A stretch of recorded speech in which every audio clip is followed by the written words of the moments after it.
고린도후서 2장 5절부터 11절까지 말씀입니다. 오늘 말씀 아주 내용이 분명합니다. 같이 읽겠습니다. 시작. 근심하게 한 자가 있었을지라도 나를 근심하게 한 것이 아니요 어느 정도 너희 무리를 근심하게 한 것이니 어느 정도라 함은 내가 너무 심하게 하지 아니하려 함이라. 이러한 사람이 많은 사람에게서 벌 받은 것이 족하도다. 그런즉 너희는 차라리 저를 용서하고 위로할 것이니 저가 너무 많은 근심에 잠길까 두려워하노라. 그러므로 너희를 권하노니 사랑을 저희에게 나타내라. 너희가 범사에 순종하는지 그 증거를 알고자 하여 내가 이것을 너희에게 썼노라. 너희가 무슨 일이든지 네게 용서하면 나도 그리하고 내가 만일 용서한 일이 있으면 용서한 그것은 너희를 위하여 그리스도 앞에서 한 것이니 이는 우리로 사단에게 속지 않게 하려 함이라. 우리가 그 괴계를 알지 못하는 바가 아니로라. 아멘. 11절 보세요. 우리로 사단에게 속지 않게 하려 함이라. 우리가 그 괴계를 알지 못하는 바가 아니다. 우리는 사단의 괴계를 알아요. 사단의 괴계는, 사단의 악한 생각은 뭐냐면요, 하나님의 교회를, 그 믿음의 가족들을요 흐트러뜨려 놓는 겁니다.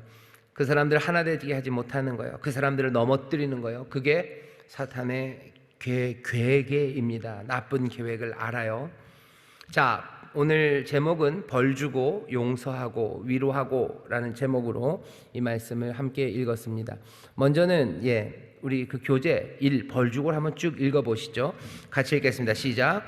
고린도 교회에서 문제를 일으켰던 사람에 대한 벌이 시행되었습니다.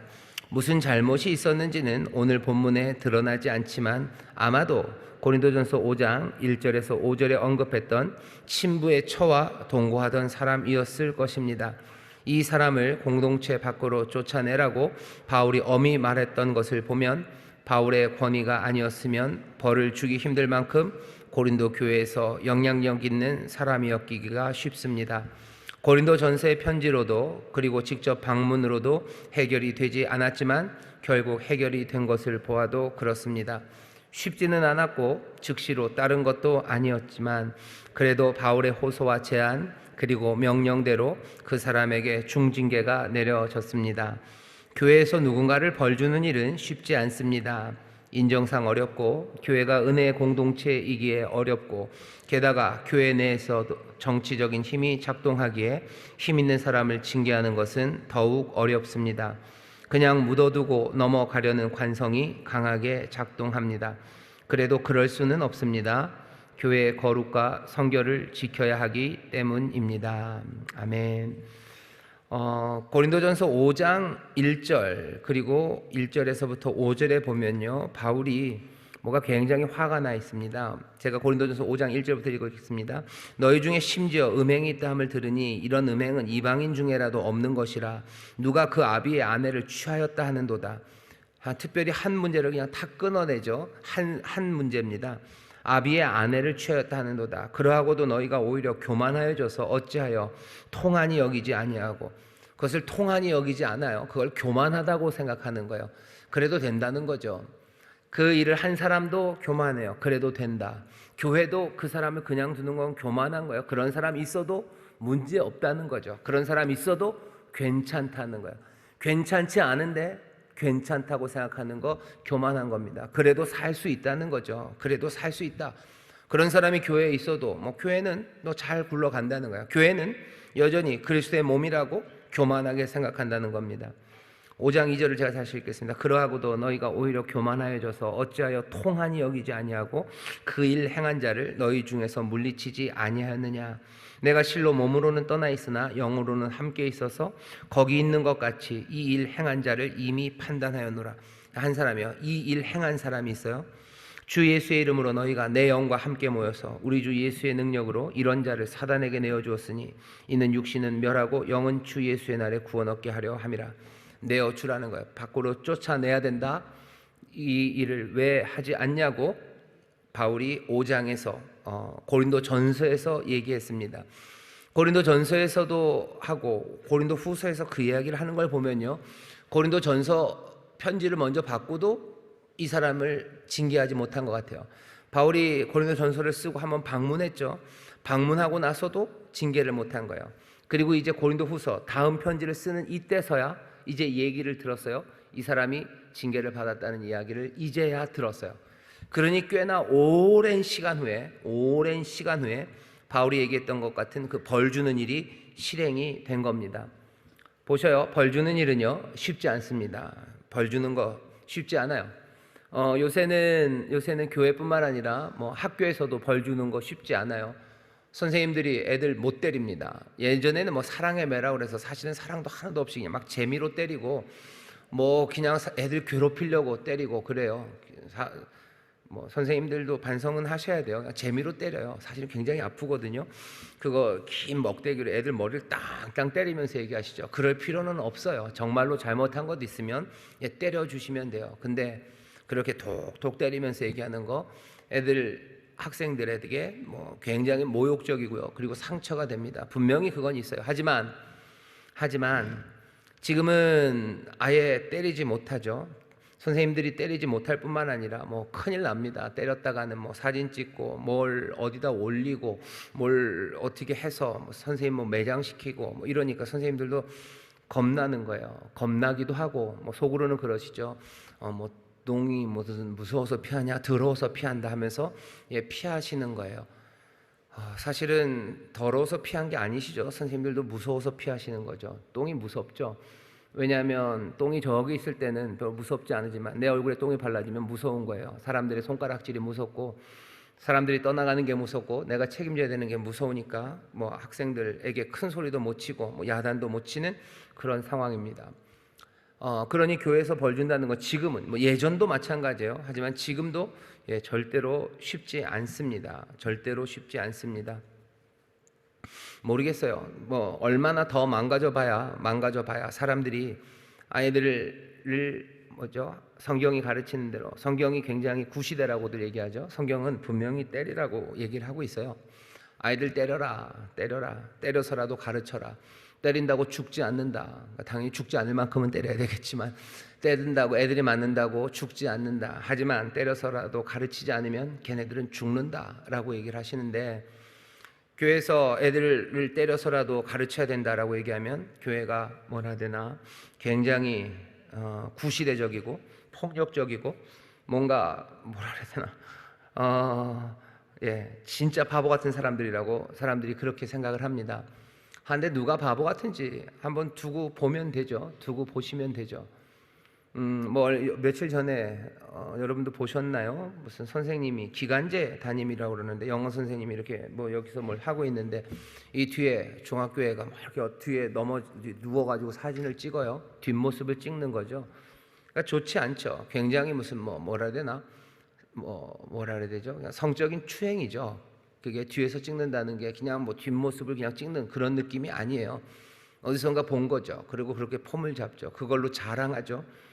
뭐 누가 하나 어떤 선생님인 분들이 댓글을 다른 거 보면 뭐 그런 얘기가 있어요. 그냥 그것도 충격적이지만 그 선생님이 그냥 보니까 거기에 대해서 모를 리가 없는데 그냥 모르는 척하고 수업하는 게 더 가슴 아프다는 거죠. 뭐라고도 못하는 거예요. 아무것도 못해. 전에도 그렇게 당해본 거예요. 그러니 저러고 있는 거다라고 어떤 선생님 같은 분이 댓글을 썼다고 뭐 그런 기사를 봤습니다. 벌 주는 일이 쉽지 않아요. 애들 벌 주는 거 쉽지 않죠. 성경은 뭐라고 돼 있어요? 때려서라도 가르쳐라. 교회에서는 그럼 때려서라도 가르쳐야 됩니까? 예, 그게 맞아요. 그러면은 우리 예꿈 선생님이나 중고등부 학생들이 애들을 때려서라도 가르쳐야 됩니까? 어떻게 생각하셔요? 조용하시네요. 예, 조용하시네요. 여러분들은 어떻게 하셔요? 그러면 선생님이 안 되면은 여러분들이라도 가서 때려서라도 가르치셔야 되나요? 가르치셔야 되죠. 하나님 말씀대로 우리가 배우고 그렇게 한다면 하나님 말씀 너무 구시대적이에요. 누가 구시대적이라고 합니까? 안 때리고 뭐 소위 말하는 뭐 인권 이야기하면서 도대체 애들이 어떻게 되나 보죠. 그런 애들은 한둘이고 그냥 나머지 애들은 다 잘한다고. 맞아요. 나머지 애들 잘합니다. 성경이 잘하는 애들 때리라고 그런 적 없어요. 잘하는 애들 안 때려도 돼요. 걔네들 사랑으로 가르치면 돼요. 하지만 잘못했을 때는 분명히 때려서라도 꼭 반드시 때려야 된다는 건 아니에요. 때려서라도 가르치라고 하는데 그 일을 가로막는 것, 그건 제일 돼 있는 11절입니다. 우리가 사단에게 속지 않게 하려 함이라. 우리가 그 괴계를 알지 못하는 바가 아니다. 우리를 망하게 하려는 거예요. 망하게 하기 위해서 하는 말들에 속으면 안 됩니다. 엄해야 될 때 분명히 엄하게 가르쳐야 돼요. 안 그러면 큰일 납니다. 큰일 납니다. 시간이 좀 걸릴 거예요. 시간 얼마 안 걸릴 거예요. 얼마 안 걸릴 겁니다. 이 아이들이 자라서 이 땅의 미래가 될 거예요. 이 아이들이 자라서 이 세상을 주관하는 사람들이 되어갈 겁니다. 그렇게 오래 가지 않을 거예요. 오래 가지 않을 겁니다. 몇 년 사이죠. 몇 년. 제가 그걸 따로 연구를 하진 않지만 근 10년 사이에, 근 10년 내에요. 우리나라 안에 정치가 말도 안 되게 지금 얼마나 우스워졌어요. 왜 우스워진 줄 아세요? SNS에서 그러는 거예요. 왜? SNS 하면서 사람들을 다 바보로 만들었어요. 거기에는 무슨 논리도 없고 올바른 게 뭔지에 대한 판단도 없어요. 그냥 지 좋은 것 계속 따라보게 만들고 자기 좋은 것 따라가게 만드는 그 무슨 소위 말하는 플랫폼이라는, 그리고 AI 무슨 알고리즘이라는 온갖 멋져 보이는 이름으로 다 붙여놨지만 결국은 끼리끼리를 만들고요, 비논리적으로 만들고 그냥 편들게 만들고 그냥 그렇게 무지한 사람들을 만들어 놓는 것, 그냥 그게 알고리즘입니다. 계속해서 그거 따라가게 만드는 거죠. 그러니 정치판에 보면요, 무슨 딸들 뭐 하는 사람들, 그 사람들 모여서 말도 안 되는 얘기를 해요. 거기에 대해서 얘기도 못할 판이, 그런 판이 되어버렸어요. 우리만 그렇습니까? 예, 우리가 최첨단입니다. 왜? 인터넷 보급률 제일 높고요. 그리고 사람들이 그거 쳐다보는 거 제일 많이 보고요. 공동체가 어느 세상에 있는 사람들보다 더 빨리 붕괴되고 있어요. 대한민국이 그렇게 나쁩니까? 예, 잘하는 건 잘해요. 하지만 나쁜 것에 있어서 굉장히 빠른 사람들이 우리들입니다. 미국도 그렇지 않습니까? 바보 같은 푸틴도 있지 않습니까? 예, 맞아요. 푸틴도 바보 같고 무슨 미국도 엉망이고 세계 곳곳이 엉망이에요. 왜? 그 사람들도 다 지금 그러고들 있기 때문입니다. 하지만 그 앞에 제일 빨리 지금 그렇게 되어가고 있는 사람들, 그들 중에 하나가 분명히 우리나라, 여기 대한민국입니다. 대한민국이 그렇게 되어가죠. 그러니 그거 그만해야 된다는 얘기를 아무도 못해요. 엄하게 벌하는 거, 그거 아무도 못합니다. 하나님의 말씀이 시대에 뒤떨어졌다고 누가 그럽니까? 안 뒤떨어졌어요. 살아있는 말씀이요, 영원히 우리에게 좋은 것 주시려고 분명하게 주시는 말씀입니다. 자녀들 엄하게 기르는 거, 그거 때문에 시대에서 뒤떨어졌다고 얘기하는 것에 두려워하지 마셔. 그것 때문에 무슨 엄마가 저래 라고 옆에 엄마가 얘기하는 것에 여러분들 흔들리시면 안 돼요. 이 안에서 서로 격려해 주셔. 누구보다도 많이 사랑하십시오. 누구보다도 많이 사랑하시고, 누구보다도 자녀들 위해서 희생하시고, 누구들보다도 정말로 올바르게 자라기 위해서 간절함으로, 하지만 하나님 말씀하신 대로 엄하게 가르쳐야 된다, 진리에 설 수 있도록 해야 된다. 이 말씀 놓치시면 큰일 납니다. 아무도 이제는 가르치지 못해요. 학생들이 학교에서 누가 어미 가르칩니까? 안 됩니다. 사회에서 누가 어미 가르칩니까? 어미 못 가르칩니다. 못 가르쳐요. 정말 교회가 소망이라는 거, 그리고 우리가 빛을 비춰야 된다는 게 어느 때보다도 절실한 시절을 우리가 살아가고 있습니다. 자녀들에게 여러분들 분명하게 말씀하시고 가르치셔야 돼요. 걔 친구들은 안 그런데.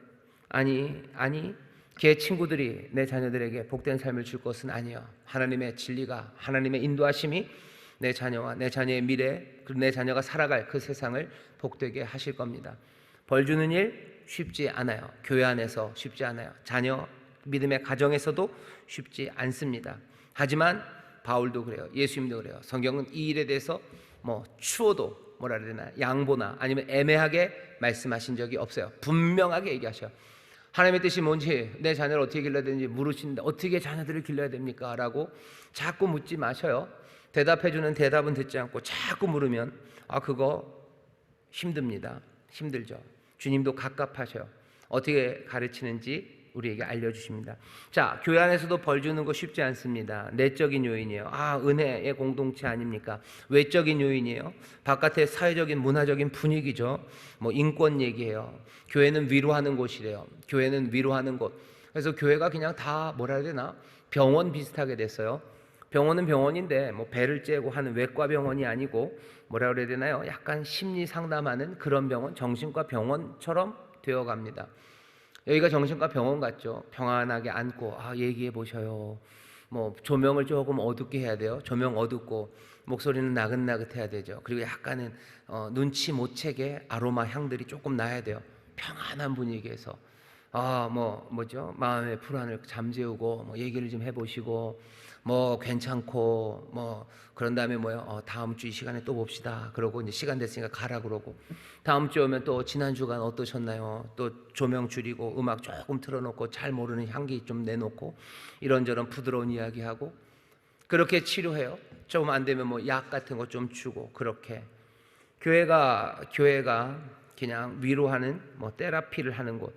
여러 종류의 테라피가 있죠. 뭐 아로마 테라피 하는 것처럼 아니면은 뭐 도수 치료라는 마사지, 뭐 스웨덴 마사지 하는 테라피처럼 그렇게 교회도 그냥 기대하는 바가 그렇게 변했는지 모르겠지만 우리가 하나님의 말씀 가운데서 발견하는 교회는 뭔가 테라피를 하는 데가 아닙니다.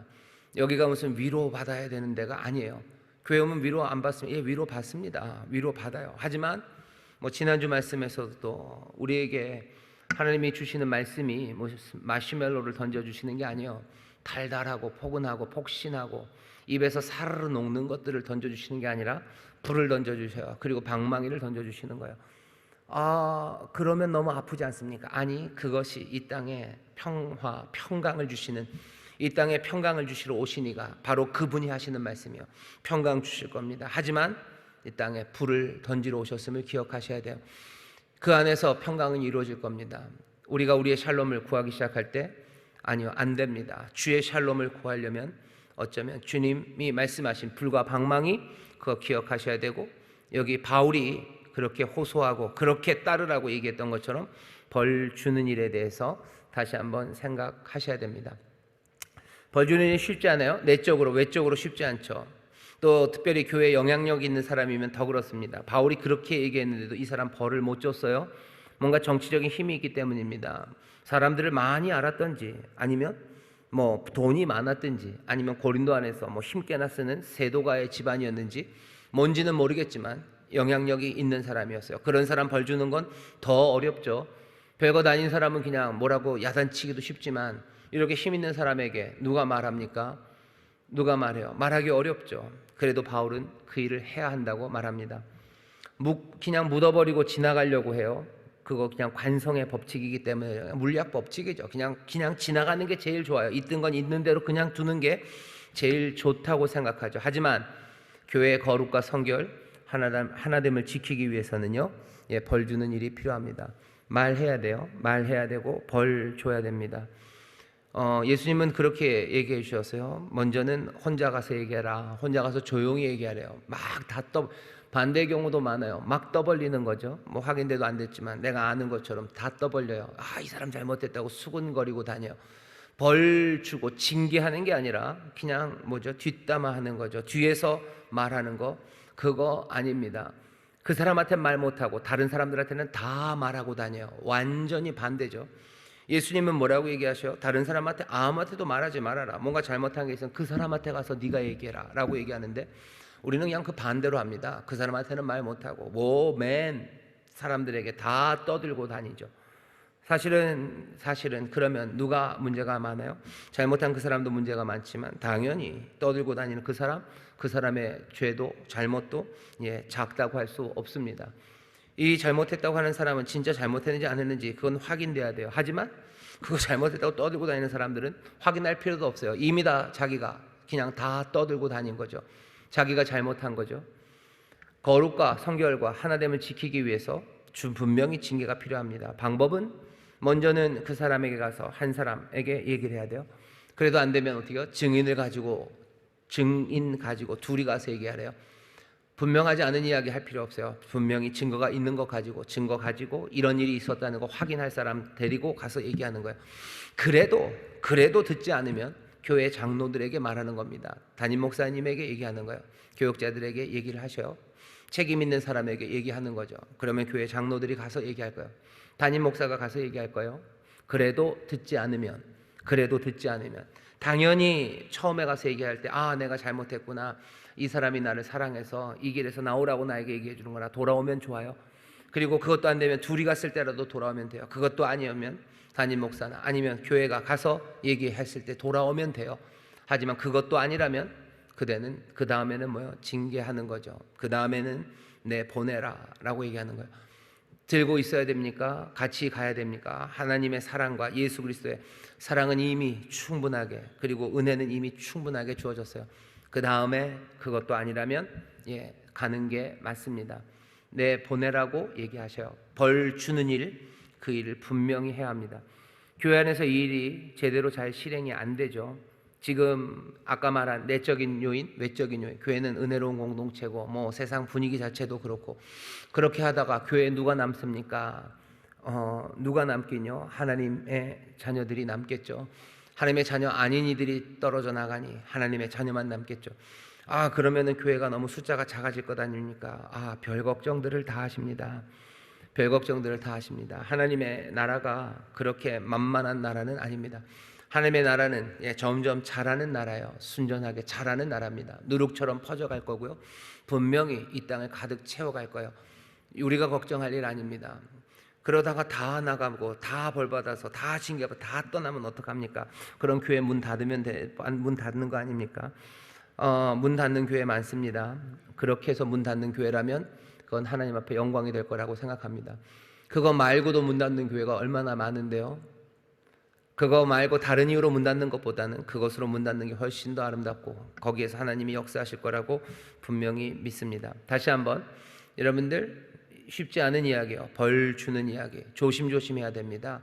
정말로 이 일을 하려면 마음이 떨리고 또 두려운 일이에요. 하지만 그럼에도 불구하고 분명한 것을 눈 감고 지나가는 것, 그것은 안 됩니다. 벌 주는 일, 여러분들 기억하십시오. 구역 안에서도 마찬가지죠. 뻔하게 나쁜 일 하는 사람 보면서도 사랑으로 덮고 넘어가고, 아니요, 얘기하셔야 돼요. 그러면 안 된다고 얘기하셔야 되고, 또 혼자가 아니면 다른 사람이라도 얘기하고, 그것도 안 되면 교회가 얘기하고, 교회가 전체가 얘기해도 안 되면 얘기하셔요. 그분을 향해서 분명히 얘기하셔야 된다. 우리 교회 못 온다고 얘기해야 되고, 그렇게 하는 사람 하나님의 자녀 아니라고 하나님이 구원해 주시기를 기도하고, 뭐 그렇게 보낸다고 보내야 됩니다. 아이고, 뭐 그 정도 가지고 우리의 기준을 너무 낮게 잡지 마세요. 그럼 그렇게 나가게 할 사람이 그렇게 꽤 많습니까? 많진 않아요. 많진 않습니다. 그럼 큰일 나게요. 하지만 분명히 있습니다. 있는 문제들에 대해서 눈 감으면 안 됩니다. 바울이 고린도전서에서 얘기하잖아요. 누구? 자기 아버지와 함께 사는 사람이요. 세상도 그렇게 안 한다 하는 거죠. 분명 자기를 낳아준 엄마는 아닐 겁니다. 아마 무슨 계모처럼 들어온 그런 다른 배다른 어머니든지 그런 엄마겠죠. 어떻게 그런 사람과 그런 분과 같이 삽니까? 말도 안 되는 일이죠. 말도 안 되죠. 그럼 얘기를 해야죠. 근데도 고린도 교회는 그걸 못했어요. 그만큼 분명하게 잘못된 일이 있다면 거기에 대해서 눈 감고 지나가는 것, 그건 사탄의 계획에 넘어가는 일입니다. 자, 벌 주면 다 끝납니까? 아니에요. 용서하고 위로하라고 또 얘기하십니다. 다음 단락을 같이 읽겠습니다. 시작. 바울이 징계의 소식을 듣고 만족합니다. 그리고는 그 다음 단계로 징계받은 사람을 용서하고 위로하기를 권면합니다. 이유는 그 벌을 받은 사람이 너무 근심에 잠길까 염려되기 때문입니다. 용서는 잊어야 완성됩니다. 잊기로 작정하고 정말로 잊어야 합니다. 바울이 하는 말을 들어보십시오. 내가 만일 용서한 일이 있으면 이라고 합니다. 용서한 적이 있기는 한 것 같은데 뭔지는 잘 생각이 안 나지만의 분위기입니다. 용서는 죄를 바다 깊은 곳으로 던지는 것입니다. 용서하고 기억하지 못하는 것은 영적 훈련의 결과입니다. 용서한다고 하고 계속해서 의식의 전면에 떠올리면 자신에게 악영향을 끼칠 뿐입니다. 그 사람이 여전히 나에게 영향력을 끼치는 것과 같습니다. 우리가 그 사람과 그 사람의 죄에 잊지 못함으로 우리를 묶는 힘을 주는 것과 같습니다. 흘려보내는 법, 용서하고 잊는 법을 터득해야 자유로울 수 있습니다. 용서했으면 징계받은 이는 위로와 격려로 대해야 합니다. 징계는 반드시 필요합니다. 제재 없이 죄를 계속 범하게 방치하면 공동체 전체가 엉망이 됩니다. 아이스크림과 퇴비가 섞이면 퇴비는 별 문제 없지만 아이스크림은 회복이 어려운 상태가 됩니다. 하지만 징계가 시행되어도 문제는 있습니다. 공동체에는 아픔과 슬픔이 덮치고 우울한 그림자가 드리워집니다. 이 슬픔과 근심이 다루어져야 합니다. 실은 이 슬픔과 아픔을 감당할 수 없으니 피하기 위해서 징계를 하지 못하는 것이기도 합니다. 징계 후에 있는 그 슬픔과 근심을 다룰 수 있다는 걸 믿으면요, 징계해야 될 때 징계하는 일이 훨씬 더 아주 순탄하게 제대로 이루어질 수 있습니다. 징계 후에 일어나는 뒷감당이 안 될 것 같으니까 징계를 못하는 거예요. 하지만 징계 후에도 이 징계받은 사람을 우리가 용서하고 다시 환대하고 또 우리 안에 다시 기쁨과 감사가 회복될 것을 분명히 믿는다면 우리가 징계하는 일을, 그리고 벌 주는 일을 할 수 있습니다. 용서하고 위로하고, 징계받은 자 용서하고 위로하기를 바울이 권면하고 있어요. 왜? 그 사람 너무 근심에 잠기지 않도록입니다. 나쁘다고 얘기하고 벌 주셔요. 그 다음에는 위로하고 또 격려하고 용서해야 합니다. 근심에 잠겨서, 근심에 꼴깍꼴깍 하다 잠겨서 죽으면 안 돼요. 죽지 않게 하나님의 은혜 안에 다시 회복될 수 있도록 용서하고 위로해야 합니다. 용서는 잊는 거예요. 잊으셔야 돼요. 그 사람의 잘못을 잊어야 됩니다. 내가 용서한 것조차도 가물가물해야 되는 거예요. 내가 뭔 일이 이 사람이랑 있었나 싶을 만큼. 그게 어떻게 그렇게 됩니까? 그렇게 됩니다. 그렇게 됩니다. 기억이 나지 않아요. 잘 기억이 안 나요. 그냥 저 사람이 나한테 뭔가를 잘못한 것 같고, 그래서 내가 용서한 것 같기도 하지만 뭔지는 잘 모르겠어요. 그냥 그 가물가물함 가운데 그냥 감사하는 거죠. 하나님, 우리가 오늘 은혜를 주셔서 또 우리가 서로가 서로에게 아픔이 되었지만 또 이렇게 사랑할 수 있도록 우리를 하나로 묶으신 것에 대해서 감사할 수 있죠. 그렇게 됩니까? 예, 됩니다. 잘못을 잊을 수 있어요. 용서한 것조차 가물가물하게 그렇게 될 수 있어요. 누가 따져 묻는다면, 자꾸 기억을 더듬어 본다면 그런 일이 있었구나라는 것 기억을 해낼 수는 있겠죠. 하지만 그것이 내 기억의 전면에, 그 사람을 만날 때마다 그 사건이 눈앞에 보이지는 않아요. 그 사람 만날 때마다 내가 너를 전에 용서해 줬는데 라는 말이 나오지를 않아요. 어떤 사람들은 그런 사람이 있어요. 그냥 만날 때마다 용서를 했다고 그러면서 내가 전에 너를 용서했으니까 라는 것을 입으로 말하기도 하고 그 마음에 한 자락이 깔려 있는 거죠. 그래가지고는 자유함이 없는 겁니다. 그 사람도 자유함이 없는 거고 나도 자유함이 없는 거예요. 그 사람의 그 잘못에, 그리고 내 못남에 함께 묶여 있는 거죠. 묶여버린 거예요. 마귀의 괴계입니다. 죄가 사람을 묶어요. 그리고 끌고 다닌다고 그러죠. 죄가 죄의 종로로 타는 거예요. 죄가 우리를 끌고 가는 방법이, 죄가 우리의 목에다가 새끼줄로 끌고 다니는 게 아니라, 누군가가 죄를 져요. 죄를 지면은 그 죄가 그 사람을 묶어요. 내가 그 죄와 그 결과 때문에 내가 분노와 그리고 미움, 슬픔들, 그리고 낙담하게 되죠. 이럴 줄 몰랐는데 저 사람이 그랬네 하고 나도 낙심하고 묶여요. 그럼 그때부터 나도 거기에 끌려가기 시작하는 거예요. 한 사람의 죄가 그 사람만 끌고 가는 게 아닙니다. 그 주변에 있는 많은 사람들을 다 끌고 가는 거예요. 그러니 죄 지은 사람이 용서를 구하는 거죠. 다른 사람에게. 내가 네 삶을 망쳤어요. 아버지가 오지게가 아니라 너무너무 잘못했어요. 그러면 아버지만 그 죄에 끌려갑니까? 천만에 아내, 아이들, 그 부모님, 그 동네 동료들, 부장님, 대리, 몽땅 다 그 죄에 끌려가는 거예요. 인생에 대해서, 삶에 대해서 실망하죠. 그죠? 실망스럽고, 그리고 또 그것에 대해서 분노하고 미워하고, 미움이 끌고 사랑하지 못하고 존경하지 못하고, 그리고 인생 자체에 대한 기쁨을 다 사그라져 버려서 슬픔이 끌려가는 대로, 그 절망이 끌고 가는 대로 끌고 가는 게 하는 거, 죄의 사슬입니다. 죄의 종로를 타는 거예요. 그러니 죄가 들어온즉 사망이 이 땅에 들어왔다는 게 그게 농담이 아니에요. 죄가 우리를 죽게 했다는 게 그게 그냥 아무 말이나 하나님이 하신 게 아닙니다. 죄가 들어옴으로 자기만 죽어요? 아니요. 사람들은 죄가 들어오면 나도 안 죽는다 그러는데, 아니요. 죄가 들어오면 나는 죽습니다. 왜? 죄의 그것이 나를 끌고 다니기 때문이에요. 나로 생명으로 가지 못하게 하는 거예요. 나만? 아니요. 다른 사람들도 그렇게 하는 겁니다. 용서한다는 건 그 죄에서 자유함을 얻는 거예요. 그 사람도 그 죄에서 자유함을 얻게 하고, 그 죄에서 나도, 그 사람의 죄에서 나도 자유함을 얻게 하는 건데, 용서를 하고 나서도 잊지 못한다면 여전히 묶여 있는 겁니다. 용서는 있는 거예요. 바울이 그렇게 얘기하죠. 여기 조금 잘못 썼는데 10절에 을이 아니라 일이겠죠. 내가 만일 용서한 일이 있으면 이라고 얘기합니다. 용서한 일이 있으면 만일이라고 그래요. 용서했죠. 근데 자신 없다는 거예요. 내가 그게 잘 기억이 안 나서 용서했는지 안 했는지 내가 가물가물하고 자신은 없지만, 내가 만일 용서한 일이 있다면, 그랬다면 그건 이라고 뭐라 그래야 되나, 바울이 약간 시치미를 좀 떼고 설명을 하는 그런 방식처럼 읽힙니다. 내가 만약 용서한 일이 있다면 왜? 난 이미 용서한 건 다 잊었기 때문에. 원래 용서는 이렇게 있는 거 아니니? 뭐 이런 식으로 지금 얘기하는 겁니다. 용서하고 위로하는 거요. 용서는 잊어버려야 됩니다. 용서하고 있는 영적인 훈련 하셔야 돼요. 그래야 이것이 모두에게 유익입니다. 나 그리고 그 사람 그리고 우리 모두를 자유케 합니다. 징계는 분명히 필요해요. 하지만 용서, 있는 용서, 그리고 그 사람이 근심에 질식하지 않도록 위로가 필요합니다. 그래야 공동체 전체가 회복될 수 있기 때문입니다. 마지막 단락 같이 읽겠습니다. 하나님이 믿음의 공동체에서 바라시는 것은 잔잔하고 분란이 없는 것만은 아닙니다. 다시 위로하여 서로 환대할 기회를 차단하는 과도한 징계 중심주의, 분란을 피하려 직면하여 징계하기를 포기하는 것은 사단이 기뻐할 일입니다.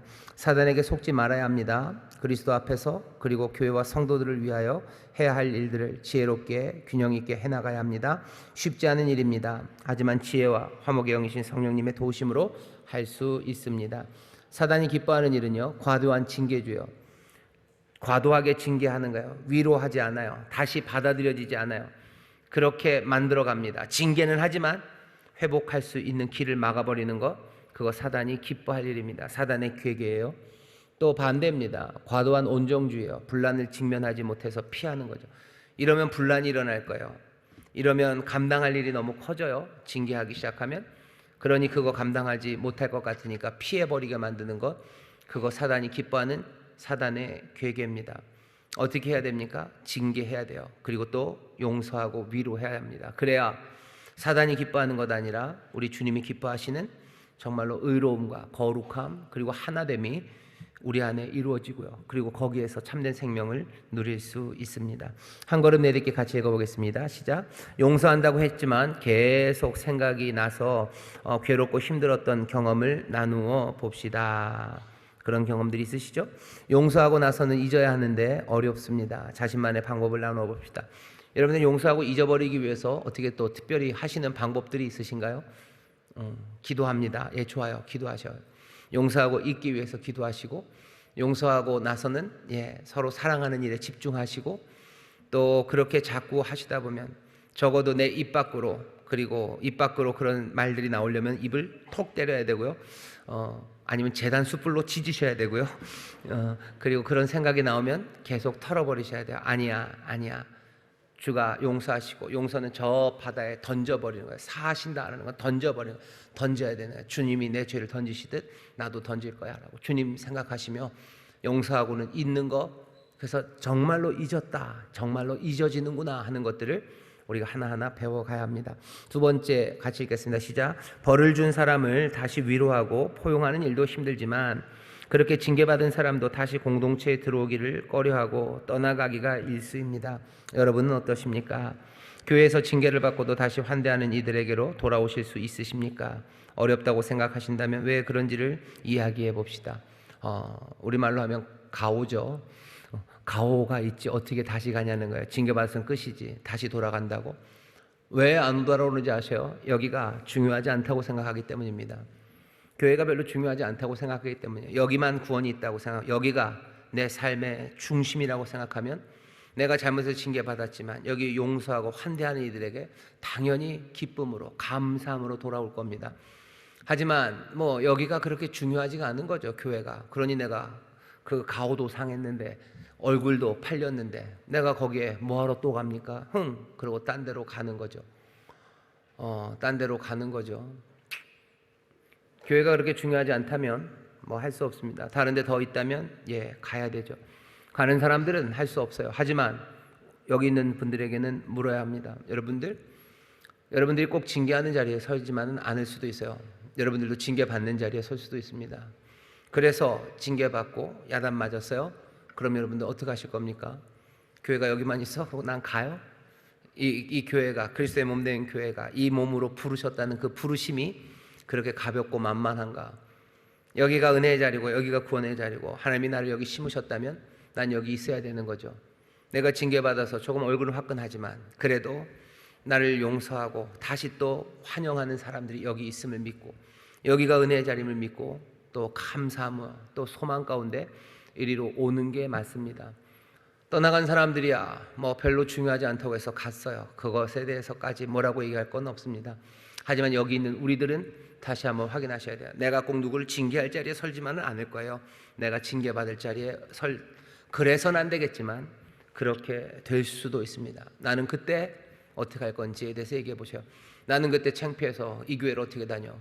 창피해서 이 교회를 어떻게 다녀? 나는 다른 교회 갈 거야. 아니면 이젠 교회 다니나 봐라 라고 떠나갈 건지, 아니면 여기 용서와 그리고 다시 맞아들이는 환대가 은혜가 있음을 신뢰하면서 나올 수 있을지. 그러니 여기는 어떤 자리가 돼요? 징계하고 떠났던 사람들, 아팠던 사람들도 다시 환대하고 용서하는 자리가 분명해져야 됩니다. 그렇게 안전한 곳이 돼야 돼요. 그렇게 평안한 정말로 좋은 집이 돼야 돼요.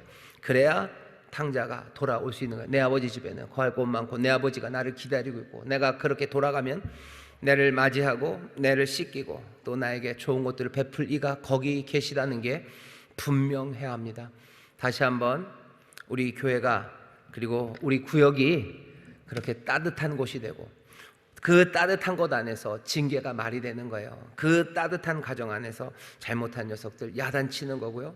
또 그렇게 야단치고서도 다시 끌어안을 수 있으니 그 가정은 더 따뜻하고 정말로 은혜가 넘치고 기쁨이 넘치는 가정이 되는 겁니다. 여기는 아버지의 집이에요. 이 집은 그런 집입니다. 거룩한 집이고 사랑과 은혜가 가득한 집이에요.